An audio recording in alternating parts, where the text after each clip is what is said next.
നാം ഇപ്പോൾ കടന്നു പോകുന്ന അസാധാരണമായ ഈ ചൂടും ഇനി വരാനിരിക്കുന്ന മഴയും നമ്മുടെ കുട്ടികളുടെ ചർമ്മത്തെ സാരമായി ബാധിക്കുന്നുണ്ടോ? ഈ കാലാവസ്ഥാ വ്യതിയാനങ്ങളൊക്കെ നമ്മൾ മുതിർന്നവരെക്കാളും കുട്ടികളുടെ സെൻസിറ്റീവ് സ്കിന്നിനെ പെട്ടെന്ന് തന്നെ ബാധിക്കാറുണ്ട്. അടിഞ്ഞുകൂടുന്ന വിയർപ്പും ഈർപ്പവുമെല്ലാം അവരുടെ ഡെലിക്കേറ്റ് ആയിട്ടുള്ള സ്കിൻ ബാരിയറിനെ പെട്ടെന്ന് തന്നെ ഡാമേജ് ചെയ്യും.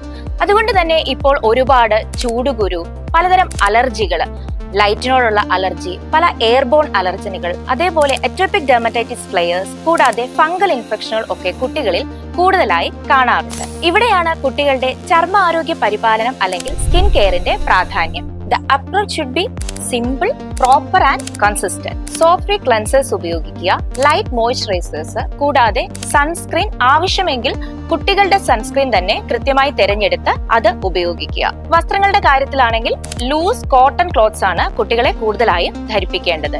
ഏറ്റവും പ്രധാനപ്പെട്ട കാര്യം, സ്വയം ചികിത്സ കുട്ടികളുടെ കാര്യത്തിൽ ഒട്ടും തന്നെ പാടില്ല. നിങ്ങളുടെ കുട്ടികൾക്ക് എന്തെങ്കിലും ഒരു സ്കിൻ പ്രോബ്ലംസോ അല്ലെങ്കിൽ സ്കിന്നുമായി ബന്ധപ്പെട്ട എന്തെങ്കിലും സംശയങ്ങളോ ഉണ്ടെങ്കിൽ ഒരു ഡെർമറ്റോളജിസ്റ്റിനെ പെട്ടെന്ന് തന്നെ സമീപിക്കുക.